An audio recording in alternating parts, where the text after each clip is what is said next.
हा वाईटपणा कोण घेत नाही, पण मी घेतो उदयजी, हा वाईटपणा अध्यक्ष महोदय मी घेतो. काय अर्थकथा यापूर्वी काय अर्थकथा या राज्यामध्ये नव्हतं का? अर्थकथा आणि अर्थमंत्री कोणाला पैसे देणार नाही कोणाला पैसे देणार हे अर्थमंत्री कसे ठरवू शकतात?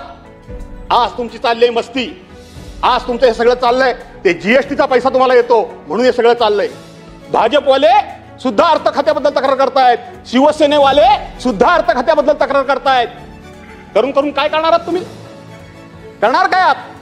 आमचं विकासाचं काम तुम्ही करणार नाही, करतच नाही आहात. तुम्ही एखाद्या ठिकाणी आम्हाला वैयक्तिक अडचणीत आणू शका, याची ना परवा ना चिंता. अशा अनेक अडचणी आम्ही सामना करतोय अडचणींचा, त्याचा पाडा कधी आम्ही वाचत नाही. पण आम्हाला काही अडचणी थोड्या उभ्या केल्या जातात. दादांना 4 वेळा विनंती मी केली, पण दादांनी छत्रपती शिवाजी महाराजांच्या पुतळ्याला पैसे देण्याचा होकार सुद्धा दिला नाही, मान सुद्धा हलवली नाही आणि टसकी मत झाले नाहीत. मंत्री महोदय, मनाला अत्यंत वेदना झाल्या, असंख्य इंगळ्या डसल्या. अध्यक्ष महोदय, 57,000 अगर मतदारसंघात छत्रपती शिवाजी महाराजांच्या अश्वरूढ पुतळ्याच्या उभारणीसाठी भास्कर जाधव यांनी 10 कोटींचा निधी मागितला, परंतु अजितदादांनी होय पण नाही आणि नाही पण नाही दोन्ही उत्तर टाळले.